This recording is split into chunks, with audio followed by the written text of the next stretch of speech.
পৃথিবীতে যত সভ্যতা চলে গেছে, ব্যাবিলনের সভ্যতা, চাইনিজদের সভ্যতা, তারপরে যে আমাদের মাও সেতুং, ইতালির মুসোলিনি, এদিকে জ্যাপল সার্তে, এদিকে আপনার ফিডেল ক্যাস্ট্রোর কথা বলেন, ওই পশ্চিমা সভ্যতা বাদ দিয়ে যত বড় বড় সভ্যতা রিনাউন্ড, সবার পোশাক ছিল শালীন।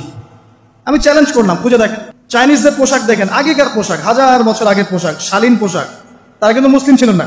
আপনি এই ব্যাবিলনের সভ্যতা দেখেন, ব্যাবিলনের সভ্যতা অনেক প্রাচীন, প্রাচীন না? এই সভ্যতার পোশাক দেখবেন এটা অশালীন পোশাক ছিল না।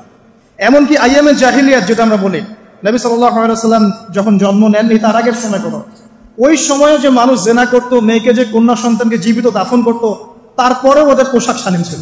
হঠাৎ করে বিশ্বে একটা সভ্যতা আসলো পশ্চিম থেকে, তারা বললো যে পোশাক শর্ট হতে হতে হতে হতে এক পর্যায়ে বিকিনি পরে পড়া শুরু, এবং এখন ওরা সারা বিশ্বে ওটা ছড়িয়ে দিচ্ছে, আমরা সবাই ওটাকে গ্রহণ করছি। আমরা বলছি 1000 বছরের। এখন দেখেন আল্লাহ পাক কি বলছেন, ওয়াইদা ফাআলু ফাহিশাতান, ওই সূরার মধ্যে আছে ওয়াজাদনা আলাইহি আবানা, যখন তারা কোনো ফাহেশা কাজ করে, তারা বলে, অশ্লীল কাজ করলে বলে, আমরা এগুলো দেখেছি বাপ দাদা পিতৃপুরুষ থেকে করে আসছি। আল্লাহু আমারানা বিহা, আল্লাহ আমাদেরকে আদেশ করেছেন। আল্লাহ বলেন কুলিন্নাল্লাহা লা ইয়া'মুরু বিল ফাহশা, আল্লাহ পাক কখনো অশ্লীল কাজে আদেশ করতে পারেন না। আতাকুলুনা আলাল্লাহি মা লা তা'লামুন, তোমরা কি আল্লাহ সম্পর্কে এমন কথা বলছো যে কথা তোমরা জানো না? আল্লাহ কিসের আদেশ করেন? আল্লাহ বলছেন কুল আমারা রাব্বি বিল কিসত, নবী বলে দিন আল্লাহ পাক আদেশ করেন ন্যায়ের, ন্যায় বিচারের আদেশ করেন। ওয়া আকিমু ওয়ুজুহাকুম ইনদা কুল্লি মসজিদ, এবং প্রত্যেক নামাজের ওয়াক্তে নিজের চেহারাটাকে একনিষ্ঠভাবে আল্লাহর দিকে ফেরাবে, এই আদেশ আল্লাহ পাক করেন। ওয়া আকিমু ওয়ুজুহাকুম ইনদা কুল্লি মসজিদ ওয়াদউহু মুখলিসিনা লাহুদ্দিন, এবং একনিষ্ঠভাবে তোমরা আল্লাহকে ডাকবে, দোয়া করবে, এই আদেশ আল্লাহ পাক করেন। আল্লাহ পাক কি অশ্লীল কাজের আদেশ করতে পারেন?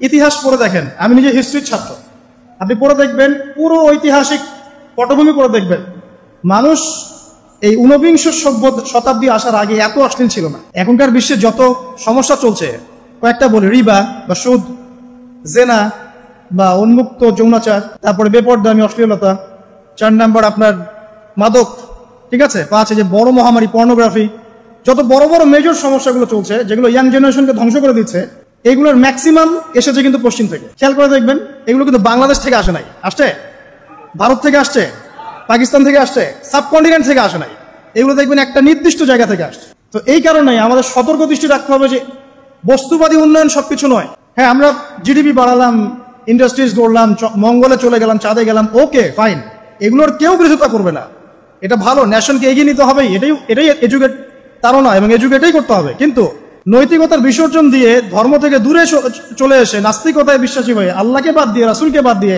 এই বস্তুবাদী উন্নয়ন আমাদের পরকালকে বাঁচাতে পারবে না। তো পরকালকে বাঁচিয়ে রেখে আমার দুনিয়াবী উন্নয়ন করতে হবে, এবং দুনিয়ার উন্নয়নটা অবশ্যই জরুরি। সারা বিশ্ব যখন এগিয়ে যাচ্ছে, আমরা কেন পিছিয়ে থাকবো?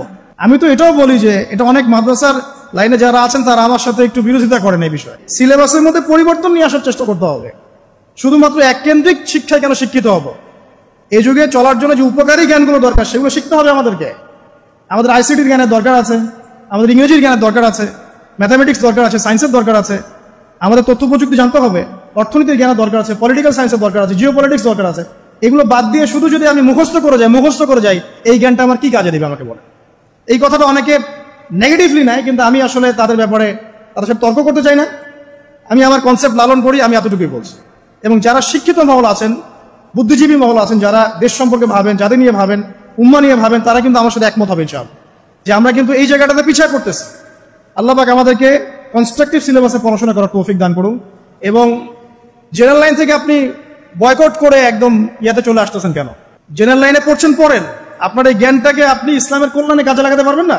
সবাইকে কি আলেম হতে হবে? সবাইকে মুফতি হবে, মুহাদ্দিস হবে? অর্থনীতিবিদের দরকার আছে না? পলিটিশিয়ানের দরকার আছে না? ডক্টর ইঞ্জিনিয়ার দরকার আছে না? সব সেক্টরের মানুষের দরকার আছে। আপনাদেরকে আপনাদের জায়গায় থাকতে হবে, ওখানে থেকে আপনার ইসলামের খেদমত করুন, পারবেন না? একজন ডক্টর, তিনি কি ইসলামের খেদমত করতে পারবেন না ভাই? একজন সৎ নেতা, তিনি কি ইসলামের খেদমত করতে পারবেন না? একজন অর্থনীতিবিদ, তিনি যদি আল্লাহ পাকের হালাল হারাম মেনে অর্থনীতির কোনো বিধান চালু করেন, তিনি কি ইসলামের খেদমত করতে পারবেন না? তো সবাইকে কি বক্তা হইতে হবে?